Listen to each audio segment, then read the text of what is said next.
Every Sunday we have this session. So it's great to be here once again. This is Sundays. Just having a little bit of connection. So this is another Sunday, and we're having this live. And like I said, we will be talking about founders' behavior. And so for those of you joining us from across the world, we would like to welcome you to another session of Investigate Live. Investigate Live takes place every Sunday. And I'm always joined by my co-presenter, co-host, RONKEPOSH. I'd like to thank those who are joining already. I'd like to thank SRC Educate, Daniel 2750. Thank you for joining. Omobola, thank you for joining. We're just going to wait for some more people to join us, and we're going to start all the same. Be mindful that this session always takes place every Sunday, and we always have a very experiential time. So we're here already. Thank you, Nee. Thank you, Daniel. Thank you all for joining. And I'm sure we're going to have a great time together tonight. So just to, hello, Zainab. Thank you, Kayode Ayodele, or K Ayodele, if I'm correct. Thank you for joining. We're grateful to have you all on board. We're grateful to have you connect online. And I believe that you've had a great weekend so far. And as you step into a new week and step into a new month, it's always going to be our desire and our joy to wish you a great month ahead. And also, some of the things we're going to be sharing tonight can also help you on your path towards either helping yourself or helping people who are connected to you to getting to do much better than what they do and what they deserve or what they desire, using the principles that we are sharing. So my name is Rotimi Eyitayo, and this is Investigate Live. I'm going to start by introducing what we do on Investigate, what Investigate is, and why we sometimes come every Sunday at 5 p.m. just to share and engage everyone. Thank you, Safety Chief, for joining. Good to see you. Thank you, everyone who's joined us today. So like I said, I'm going to start by saying, really, thank you, Kemi Ogusaya, for joining. Why do we do this, or what we do every Sunday? Investigate Live is an engaging session. It's a platform for knowledge and conversation on business and driving professionalism within the education space. Our goal is to ensure that we help to tackle issues, not just talk about issues. Our goal is to ensure that we take out concerns into actionable steps and not just chat out concerns. Our goal is to be able to drive solutions and also maintain the level of professionalism within the business space, and most especially the education space. Investigate is a platform. Investigate is also an organization and initiative as well.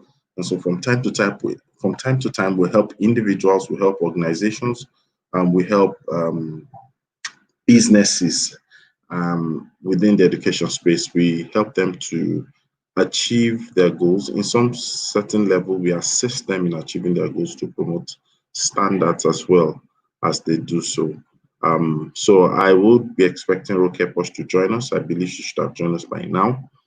Thank you. Good evening, sir. That's Safety Chief. Thank you, Omobola, joining us on the Investigate platform on Instagram. So we're streaming on Instagram. We're streaming also on YouTube. We also on Facebook as well. Dami Steelhound, thank you for joining. Great to have you all on board tonight. And so I said, I'm sure some of you might probably have seen the topic that we have tonight. And we're talking about founders' behavior. And this topic really is something that I hope we're able to finish up tonight. If we're not able to finish up, but then we'll be able to at least treat some key elements alongside the topic, right? A lot of things that I've seen within my little years of experience in business world also would be shared on this topic. Founders are typically people who face the heat, face the music, and also take the plunge or the plunge, they take the profit as well. There are people who are most times beneficiary of the things that they started out on.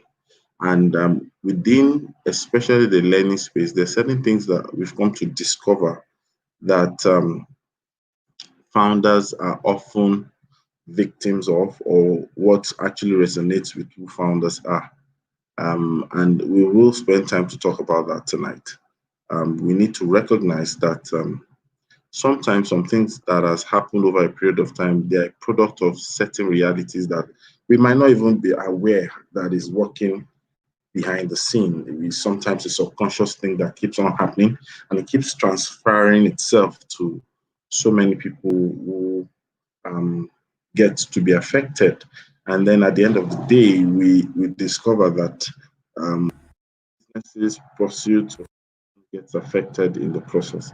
But tonight we'll see how much we can talk about that and see how to help individuals to identify what will work for them as founders, to identify the things that I will call mistakes that a lot of founders um, tend to get into. And hopefully, of course, you and I will be able to have opportunity to ask or answer questions. Thank you, Bolo Atife David, for joining. Thank you for joining. Deolu Keshdel, great to have you here online. Great to see you, everyone, for joining. Thank you so much. So let's just start, and hopefully, RONKEPOSH will join along the way. So it's Investigate Live, and like I said, it's going to give us opportunity to spend time to talk about the things that matter. So founders' behavior. Let me just start with a quick definition. You see, sometimes most of us would ask ourselves, so what do we mean by when we say founder? A founder really is someone who is the principal person who is responsible for birthing a dream. A founder can also, it might not be restricted to the concept of the owner in terms of one who has an equity in the business, but a founder can also be extended in an approach for tonight's topic. A founder can actually be a visionary. A founder can actually be a principal partner in an organization or in a business. A founder can actually be people who we recognize as key position heads, people who occupy specific or strategic relationship or positions in organization. And we need to recognize that the behavior that comes as a result of being a founder or a pioneer actually can lead to privileges, can lead to profit, can lead to pain, and can lead to failure. And a lot of times, these things are things that we need to monitor. And for those who have the privilege to work with people in one capacity or the other, it's very important that we bring this to the minds of our colleagues, or people that we recognize as founders. It's very important that we bring them to this reality so that we are able to get them to know what they can do to avoid the pains and the horrors that sometimes regular people just step into and think that is the norm. So I have RONKEPOSH. RONKEPOSH, thank you for joining. Good evening. Hello, Good evening, RONKEPOSH. Can you hear me? Good evening. You're Loud and looking clear. too serious. It's a Sunday. Smile. Let's see your smile. How are you? It's going to come in a moment. It's going to come. My usual setup was scattered, so we had some cleaning done. So I anyway, I'm here now. Okay. So are you also going to join on Instagram as well?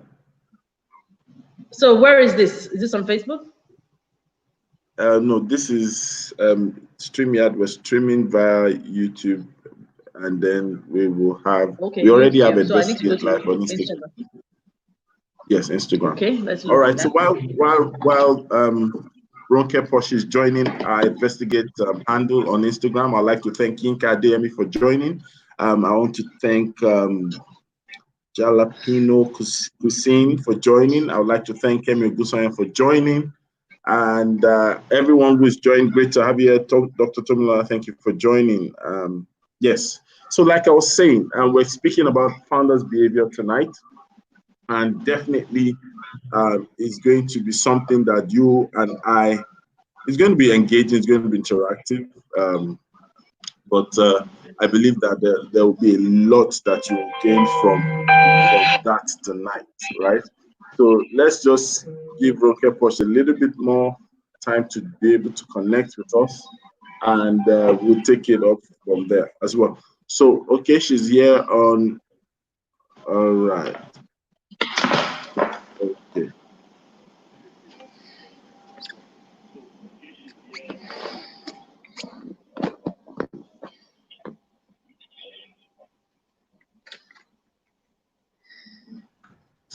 Can you see the invitation now?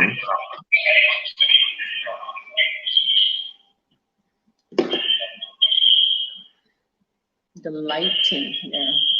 All right. Okay. Thank you, Sabi, for joining.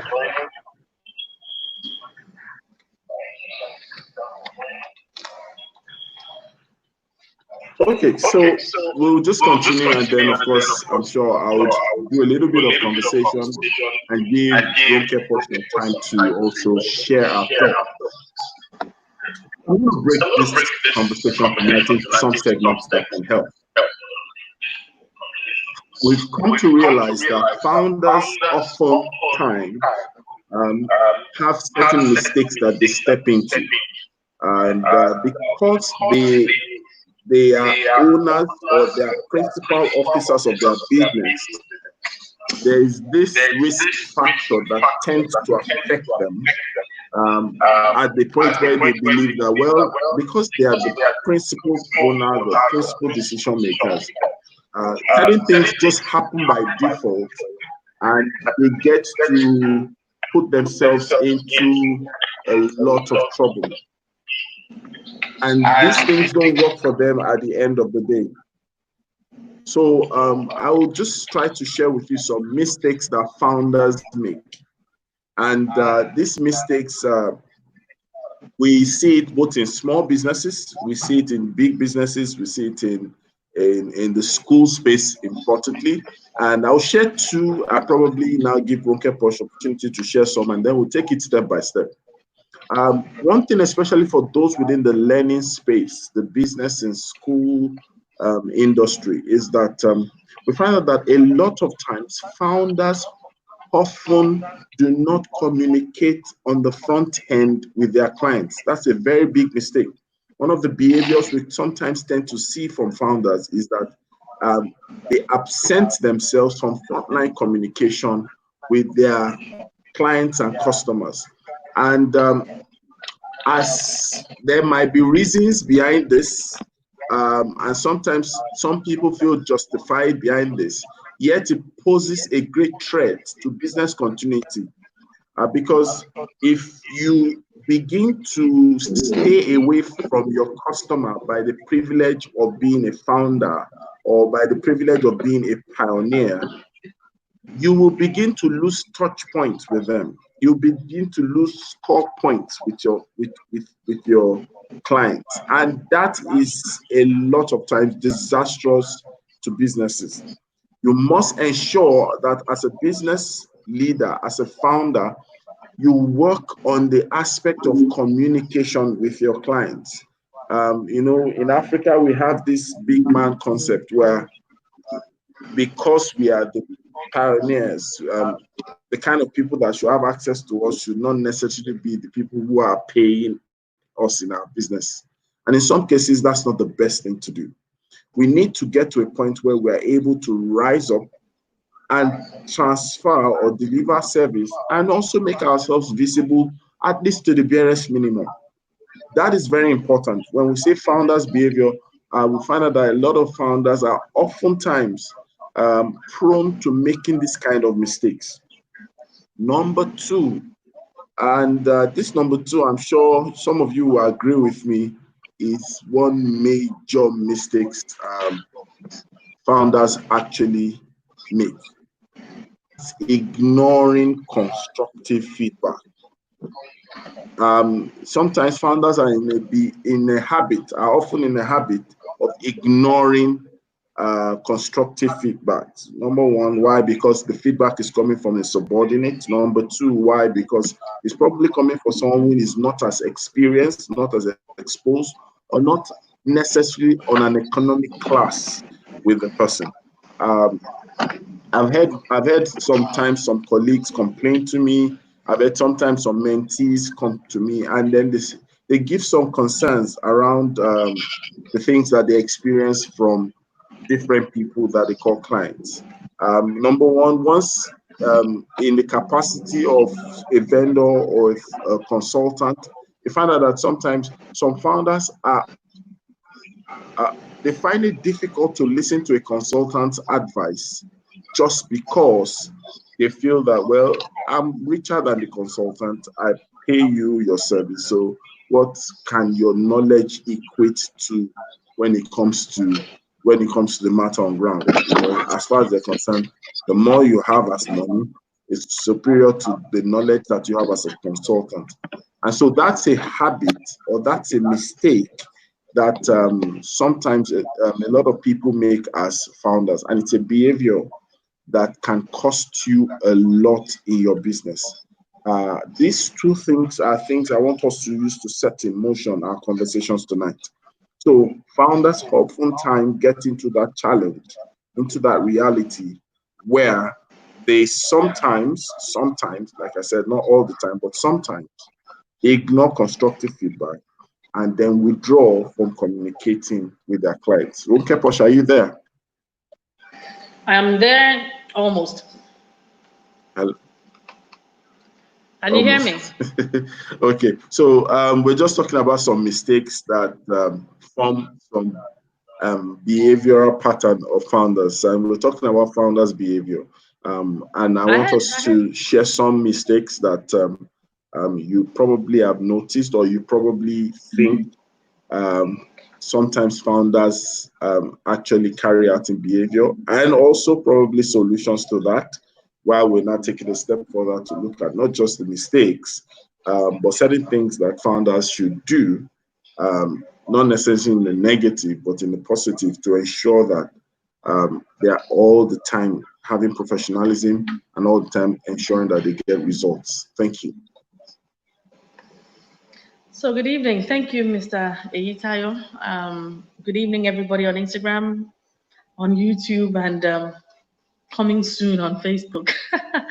So I've been fiddling about. Sorry about that. I'm trying to get that light out, but if I get up, I'm going to mess up the whole stuff. But there's a bright light behind me, and I do apologize for the brightness of the light. I'm not in my usual spot that is usually picture perfect.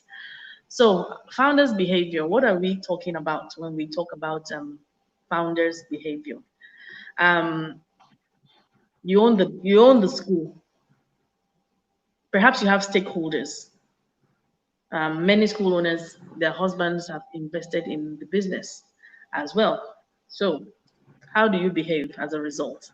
Do you have a partner, or you're going at it alone?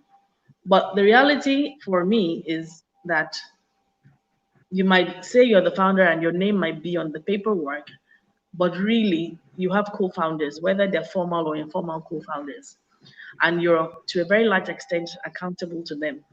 So you find that oftentimes there's a lot of conflict. There's a lot of conflict in schools because there's the matriarch or the patriarch that believes that it's their way or the highway. And it really shouldn't be that way. We should be accountable to somebody else in one capacity or the other.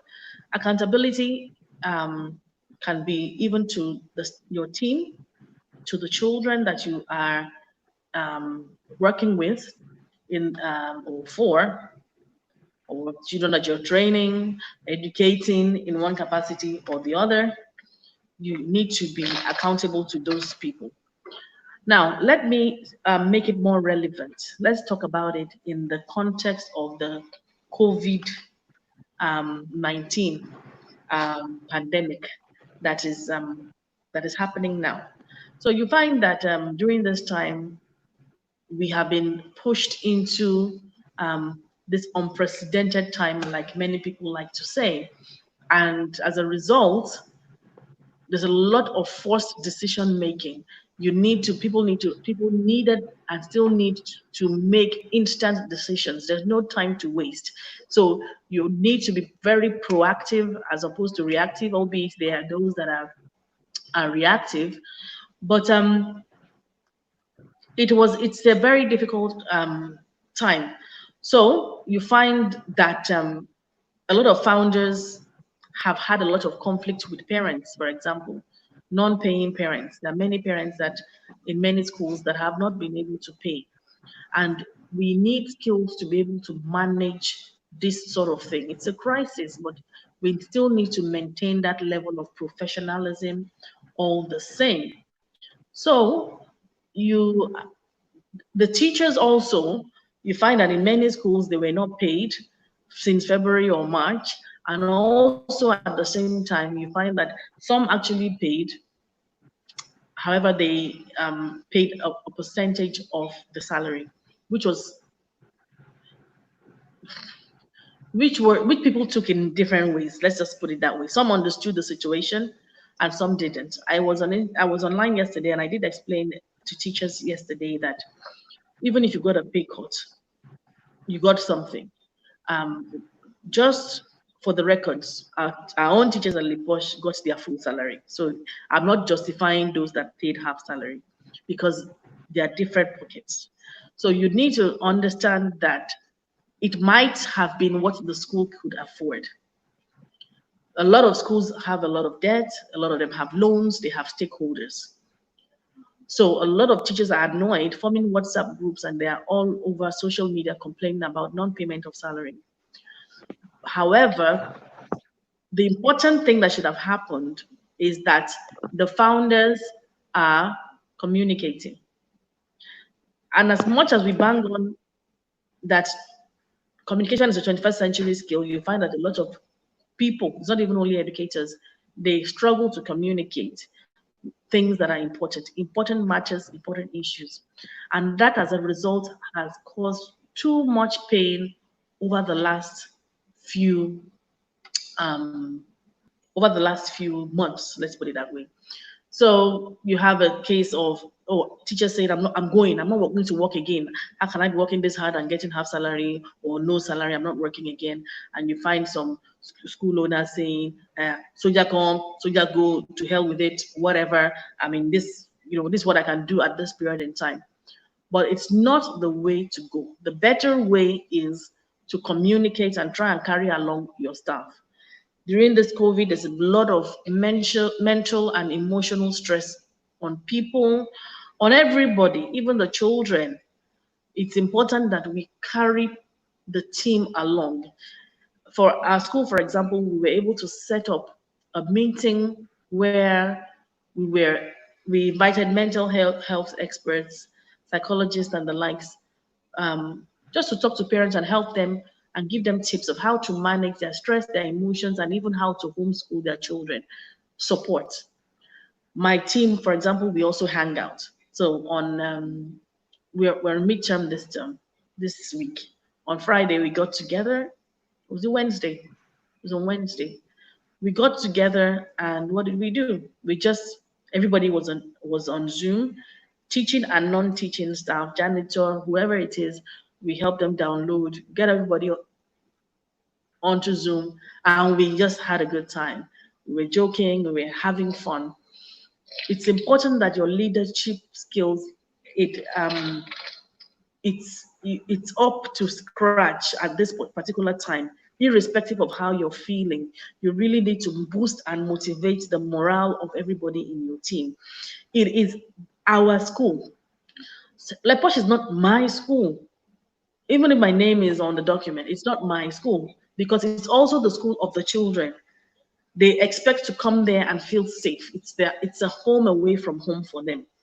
And it's also the same that applies to the parents. It's somewhere that they have trusted their children. For the teachers, it's also a home away from home, because I keep saying that anywhere that you spend most of your time is like a home to you. A lot of us spend more time in the offices than we do at home. So it is not your school. So when you're making a decision, it's important that you carry everybody along in the team. We can't be selfish about anything right now. Even when you don't have clarity or understanding. Okay, say for example, of recent somebody in my team said, okay, I need more data. And when we were piloting before the term started, so my initial reaction was I was just irritated. I just want to be honest so that you know that I also get irritated, and we also have tiny issues at LePosh. So it's not like our school is perfect. If you don't mind editing the LePosh, POSH, there's no C. If it can still be edited, there's no C in it. And the Le is separate from LePosh. I just picked that up. So we get these issues, and this person needed more data, and I just couldn't wrap my head around it. Like, data for what? We already pay for data, so, and we've been fine because we've done 2 months already. So why is it now that you need data? So I could easily just get irritated, and I was in a bad mood anyway, so I think it made me more irritated. So what I did was I just said, you know what, I took a step back. I asked the admin couldn't figure it out. I said, okay, give it some time. I didn't address it that day, because if I did, I'll say it from a point of irritation. So I waited until it didn't mean much anymore. And then I asked, then I asked the group, please, how are we utilizing this data? Are we using more data or less data? Let me find out, so that if I need to tweak anything, I can do it now, and then we can authorize admin to give everybody else data. Let's find out what is going on. And everybody in the team said they are fine with data, no issues. Leaving only one person. So we have to troubleshoot and find out what exactly went wrong this term, to that your own data this month, like your own data happens to be an issue. So that's communication. So as a founder of behavior, it's very important that you lead. You lead effectively. You are leading. Another observation that I made, you're leading, you're communicating, there's rapport with you and your team, you're looking after their mental, emotional well-being, you're a mother or father to them at this time. They need you more than ever. Then we had the issue of another issue that okay, it's back. When it comes to founders' behavior, you find that when this online thing kicked off, a lot of managers, school administrators, school owners, they were telling their staff, do this, do that, do this. They trained some, they, acting on the move, do this, do that. Say, for example, go into somebody's home. A teacher that has never even used Zoom before, have not even used WhatsApp video chats, have not even used FaceTime or Skype in their life. Then you tell them to go into somebody's home. They don't know how to behave there. It may seem like common sense, it may seem like it's easy, but it's not easy. When we started going into the parents' home, when we did the training. So we did training to the point where use a uniform colored wall, do not wear clothes that are busy, don't wear big earrings, for example, don't wear too much jewelry or too much makeup, look as neutral as possible, be professional, sit in the middle of the camera, because you find people can be like this, or they can be positioned on one side of the camera and it doesn't look right. But if somebody doesn't give you that feedback, you might not know. I know, even saying it now, somebody might pick it up and say, oh, and start paying attention to the way that they're positioned in their videos. There shouldn't be too much space from your head to the top of the roof, for example. So from the top of where the video ends. So little things like that. The training was there. But if you don't carry them along, it's difficult. Okay, create a video, show yourself in the video, do a voiceover. How do I sound? I have this horrible H factor. The happen and the hands, and you're just shouting and just yelling, it's not good, it's not this, it's not that. There hasn't been room for rehearsal. So it's not right. The room for rehearsal has not been there. But if you're someone that is experienced, say for example, I do a lot of videos. I cannot count the number of videos I've done over the years. It's just something that I do. I enjoy doing videos. So, and I've learned over time from doing videos, from friends, from people that I've worked with in my sector and all around. So, excuse me. So I've had experience of doing videos, good videos, good quality video. What is the lighting supposed to be like? Your audio and things like that. So sometimes you lead by example. So what did I do? I started to do it myself. I did a couple and showed them. So once they saw it, they can take off from there. It's easy to sit in the corner of your home or your office and tell them to do that, which is common. And that's why a lot of them are complaining. Oh, just do that video. Do 10 videos for the class. Do 12 this, do that and do that. But you yourself, can you even do it? Can you do it? But you are giving the instructions for people to do it. How many school owners have showed up at assembly online? How many? How are you behaving as a founder? I've taken assembly, I've taken classes. I do every week I show up. It's a time where we collaborate. The first week, what I was doing was to ensure that I was in almost every class just to correct errors, not to criticize, but to make sure that we were working as professionally and as beautifully as possible. Because it's the cosmetic side also matters. You don't want to see a horrible looking teacher or a horrible sounding or horrible positioned teacher.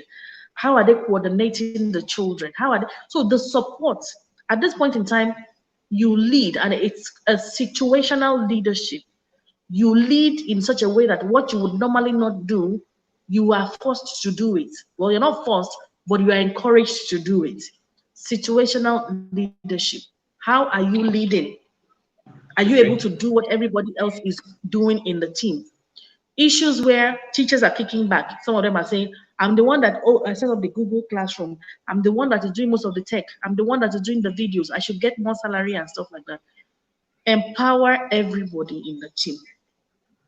You yourself must be able to do it. In this Nigeria, our case is different. Ideally, you shouldn't be able to do everything. But as much as you can in Nigeria, because our case is different. Because one arrogant teacher will come and tell you that they know more than you, and then you don't know anything and you feel like you need them so much. But when the delegation is there, you've shared responsibility, and everybody is a strong team member. They can't hold you by the balls. No, they can't just do that. You don't want to empower someone, because I had a situation where only one person was trained. So when she was threatening for more salary and saying she was going to go, they were just scared. Everybody was scared because nobody else could do it. Do not put all your eggs in one basket that you now have to be begging. That's another founder's behavior. Right now, a lot of school owners are at the mercy of some teachers because they're not tech savvy in any capacity. God forbid. I just can't imagine if I had to live at the mercy of anybody. But it is what is happening. And some schools cannot even get online because the school owners are not tech savvy and the team are not tech savvy. So they don't even want to try it. And that is where we fall into Larry Olarewaju put a post out today, and he was talking about dodgy consultants. Now, if you're not tech savvy in any way, if I get a consultant and you come and do rubbish, I'll tell you, I will know. I'm not, you can't come and bamboozle me. I might not be able to do one or two things, or I might need you for strategy for one thing or the other, but I cannot swallow everything you say, hook, line, and sinker. I will question. That's his founder's behavior. Now, talking about this, I must also mention that you must not be arrogant as a leader. I was on a live call yesterday. I was invited and I was there. The invite went out, I joined, I registered, and I went and I was listening. And I'm someone, if you know me very well, I question. That is how I learn. I question. It's not a new age thing for me. For those that have been online connected to me for a long time, I learn by questioning. It has become a habit. It may seem like a stupid question to you, but to me, it's not. It's a way that I learn. I asked this question yesterday. This very arrogant thought leader, as they call themselves, very arrogant, said to well, he probably didn't know it was me. Not that if he knew it was me, I have a feeling that if he knew it was me, he might have answered a little bit better because he knows me. But the question was read to him.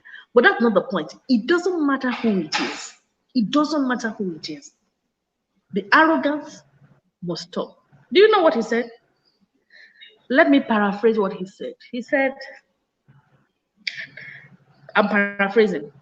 There's some question that you should just not ask. You know, something like that.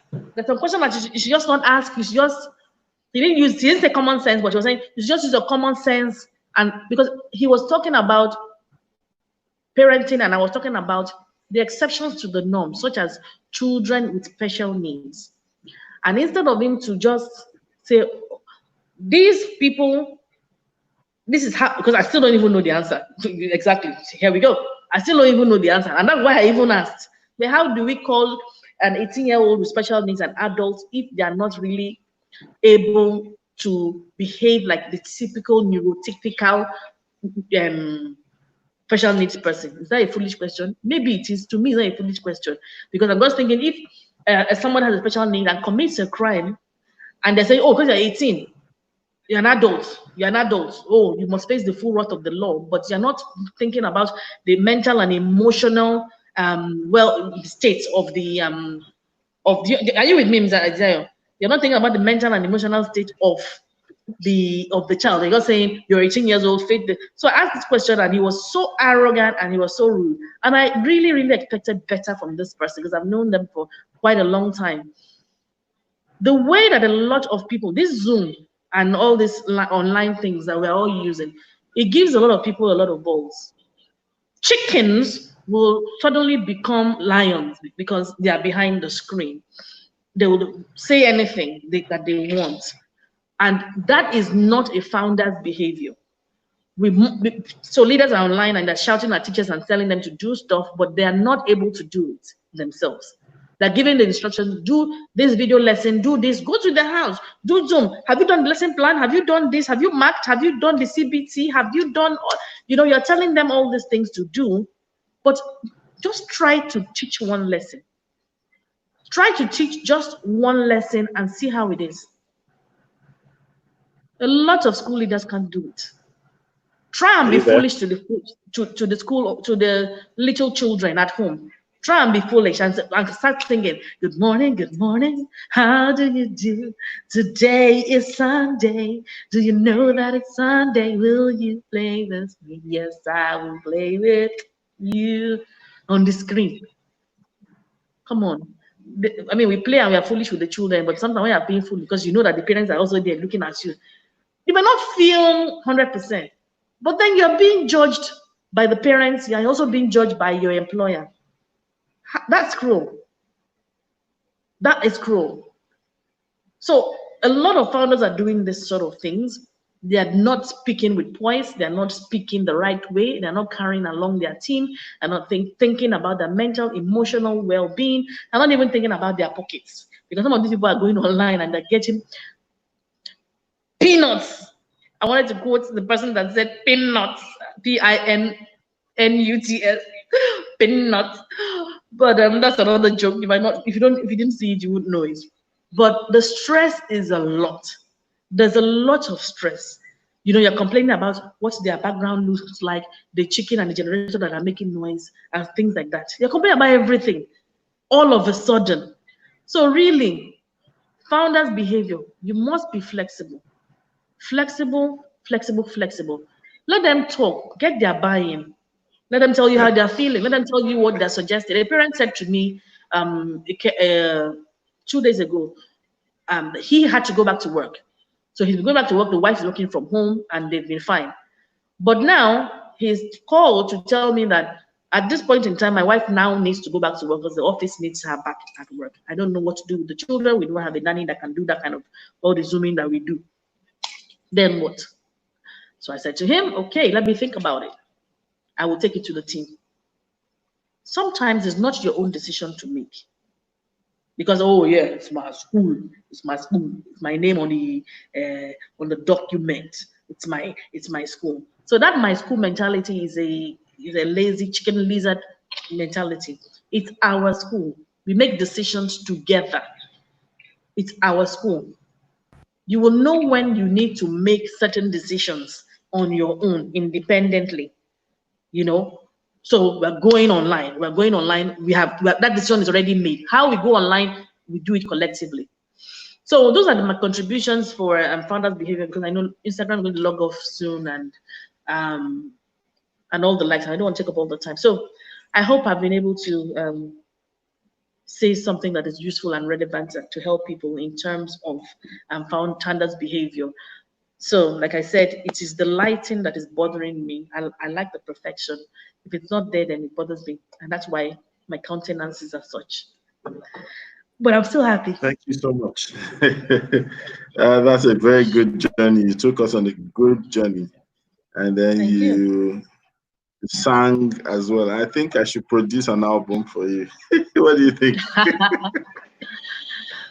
All right. So those of you joining us, thank you for coming online tonight. This is Investigate Live. We have this session every Sunday by 5 p.m. And we're tackling issues around business professionalism, especially issues around education. And we're speaking about founders' behavior tonight. And you've just heard the voice of RONKEPOSH. I say Dr. RONKEPOSH, actually. All right. No. So we've been talking about founders' behavior, and you know, she spent a lot of time saying some things. And I would like to add. I'd like to add to that, and then move to the next things that we have on the session tonight. One thing I also think that is missing, and it's a mistake for a lot of founders, and it's now become a behavioral pattern in founders, is that a lot of founders don't demonstrate courage. We have issue of founders not being courageous. And when a founder is not being courageous, we're not talking about ability to shout, we're not talking about ability to bulldoze people, but demonstrating courage is just also seen in a visible form of, you know, standing in front of change, driving direction, pushing things forward. You know, that's what we really mean by when we talk about change. A founder must be able to get to that point where they are able to provide that consciousness that they know the direction they're going, and there's light at the end of the tunnel that they and their team might probably be facing, you know. So we need to recognize that and get founders also to be able to get into such realities. Do you understand? So I feel as an individual that founders must begin to look at how they demonstrate courage. It's a mistake when you always are seen to push people to take responsibility for things, and they don't have any history of you as an individual. They don't have any history of you demonstrating or showing that you've led the way or you have done something, and which is what RONKEPOSH was trying to illustrate to us, that it is important for founders to actually get to that point where they themselves are able to show that, yes, they have something at the back of their mind to demonstrate leadership, and to all who can see that from them. So that's part of it. But another thing that I'd like us to realize, and if you have questions, please don't hesitate to ask your questions. So we're talking about founders' behavior. We've seen how founders' behavior as taking organizations forward. We've also seen how founders' behavior has limited organizations as well. And I'm sure for those of us who either work with founders or we are founders in our own right, it's essential that we pay attention to how we behave. And when we say behavior, behavior is a sum total of communication and attitude, right? Our communication and attitude forms a totality of what we call behavior. Our disposition over matters in what we do forms our behavior. And we must get to that point where we look at positive behaviors that can enable success, and then, of course, ensure that we promote such behaviors. And if possible, translate it into something that is experiential to everyone that Let's move to Instagram, guys. Instagram. Our leadership. We are having network issues tonight. I'm so sorry about that. But I hope you're here. I hope you can hear me. Hello, RONKEPOSH, are you there? Yes, I can hear you loud and clear. Okay. I was just directing my Facebook audience like, to Instagram. You said? I'm fine. I was just directing my Facebook audience to Instagram. They can't hear you. Oh, they can't hear me. It doesn't matter. I've ended it. They'll come to Instagram. Oh, okay. All right. So like I said, founders' behavior can actually enable your organization grow, and it can actually disable your organization. So let's take it a step further, right? We just talked about you demonstrating stuff. We talked about communicating. We talked about taking constructive feedback. We've talked about a mistake that we also see, that founders do not always act courageous. There's a little bit of courage demonstrated either from the things that we see founders do, from the level of involvement and innovation that we see founders take steps. And founders actually are meant to realize that it is their responsibility to demonstrate belief. A lot of founders actually rob their colleagues, rob their subordinates of belief. You need people to believe in what you do. You are the belief or faith responsible officer of the organization. So when you are a CEO, you are also an FRO, faith responsibility officer. You are to inspire faith and inspire belief in all that follow you. But you see, sometimes what we see is that founders breed threats and inspire fear. And sometimes it works for some people, but it's not a sustainable practice. Sometimes it gets the job done at a particular time, but it creates a counterculture to the organization. And so we must begin to see that our behaviors have direct input to what comes out in the end of the day, at the end of the day. So, RONKEPOSH, what do you see? Especially, I'd like to ask you a question. What do you see in the place of inspiring faith? You know, you said something about having meetings, having Zoom sessions, talking and all that. Can you please help us to get to understand the role of a founder being a responsibility officer in their organization? I'm not clear. I'm not really clear yet. The question, responsibility officer. So I was saying that a founder should inspire belief. You understand? Your role as a founder, you must understand your behavior should be one that inspires belief. You know, sometimes you want to do something. Look at the season we are at. When the lockdown started and a lot of people were saying a lot of things. I remember that you said you had test run, you had a lot of things. I'm sure some people might have thought, how possible can this be? Or how sustainable can this be? You know, so, but a founder is meant to inspire belief, you know, to get people to rise up to the occasion and put their hands on deck to get things done. So what do you have to say with that aspect in the behavior? Okay, let me give you an example of what happened recently. So we had our midterm tests done, and when we wanted to have the midterm tests, so I always try and just listen. I'm a listener. I like to listen to the team.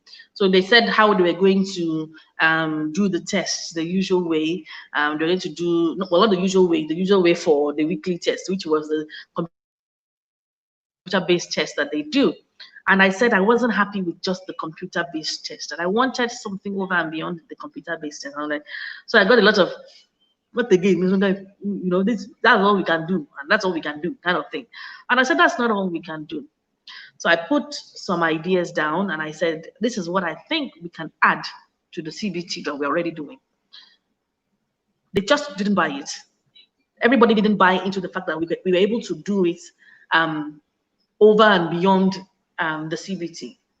And I said, okay, no problem. I gave it a few days. I noticed that nothing was really happening. So I put together just a brief process. So what do you call it? A process flow of how we're going to do it. I did that. Then I did some tutorials, which we were going to send to the parents, telling them their requirements and what app we needed for that particular kind of test. So I did it. And then I did the test, a dummy test, and I sent it to the team. And I said, okay, this is it. What do you think? But I have very smart people in my team as well. So what they did to say, oh, wow, this is awesome, they also did it and submitted it into the group. And we're like, wow, it is possible. Indeed, all things are possible. So like I said, at this point in time, I know that old school owners and stuff like that, that are 100 years old and the likes. As much as you can do to model good practices, you should do it. Staying on Instagram and just doing all sorts of videos and doing Facebook group and WhatsApp group and doing all those fancy, the glossy bit right now does not inspire. So I might come here and talk to people and talk to anybody that cares to listen, but I get my hands dirty. I'm up every day. Sometimes I'm up, well, it's better now because the process is smoother now as opposed to the beginning. 2, 3 o'clock I was up, chatting with members of the team. And that's why I was the salary was a priority for me. If I had to pay out of pocket, then I would. If I had to beg for it, then I would, because we were up late every night. But I inspired by being part of the team, by doing, by asking, how are you doing? How about your own children? Are your children in school? If your children are not in school, you better make them join RONKEPOSH online.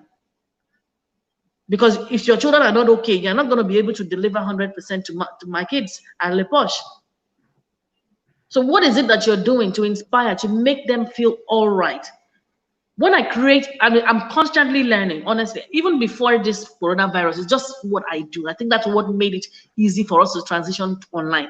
I'm always learning something technology.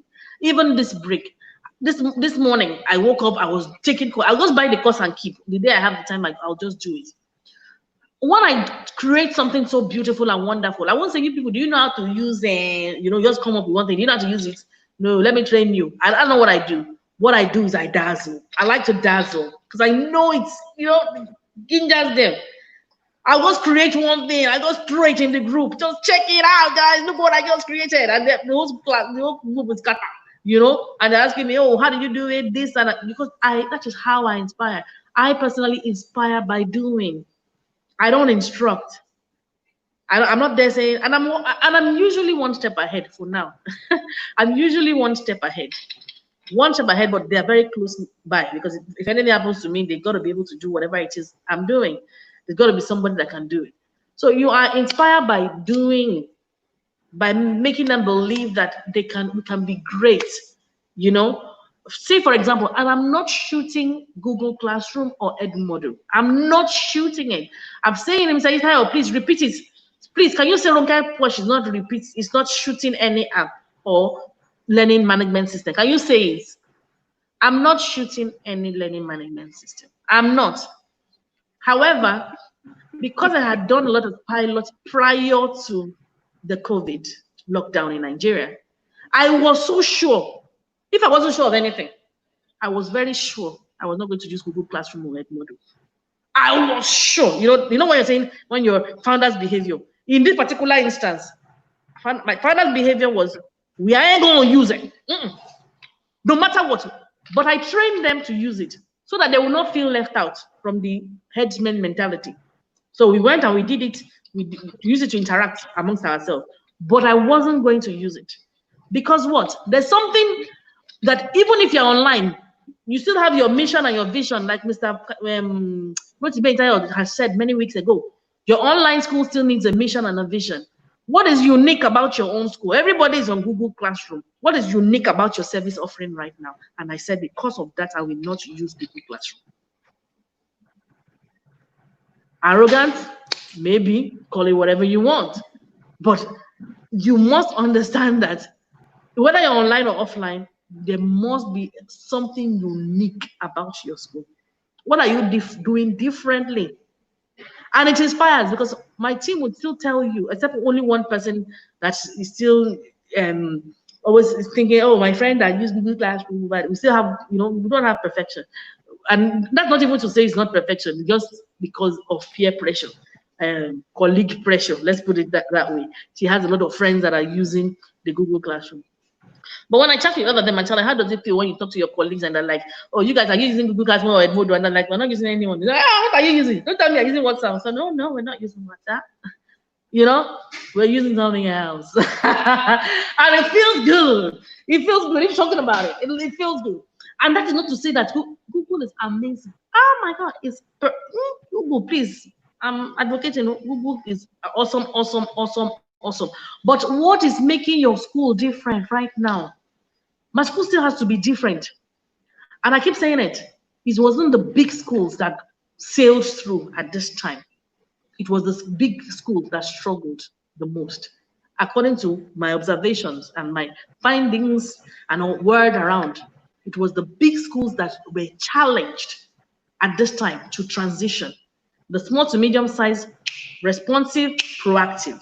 Not all, but the ones online that are doing a good job. They were thinking, in fact, they were not even thinking in the box as they're just smashing the box and just being creative and doing all sorts of things. So your strength does not lie in the 1,000 children that you have in your school, because there are private schools with 1,000 children right now that are sitting down at home.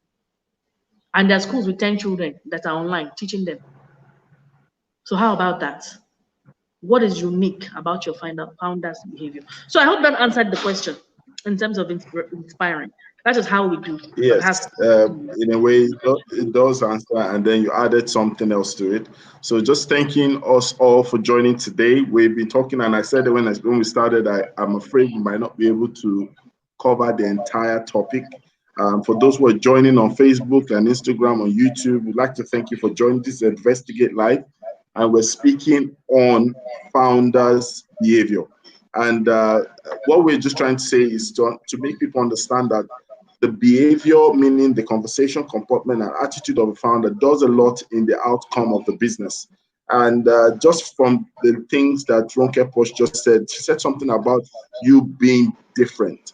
And for those who want to understand it further or better, she's not saying that you should just do something different.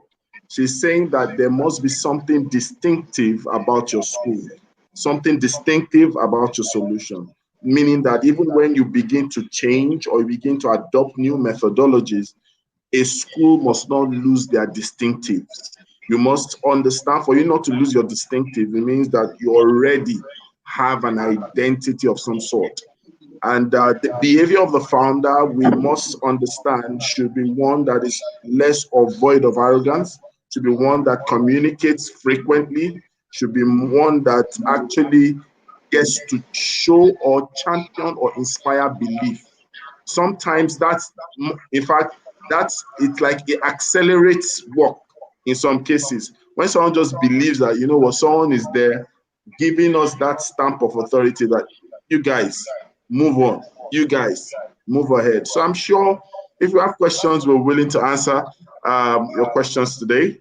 But the truth about it is that whether you are the owner or not, right, the founder's behavior is something that must be centralized in an organization. And that's why sometimes you hear people say ownership mentality, that I need this mind, I need this comportment and disposition to be in you. So whether you are the head, you are the subordinate, you are a colleague, you are above, the founder's behavior must be one that becomes our culture. Even though we are talking so much about the positional head, we're talking so much currently about the people driving decision at the pinnacle of the organization, it still must trickle down to everyone. And, they normally say that as a leader, what you do actually is what you model.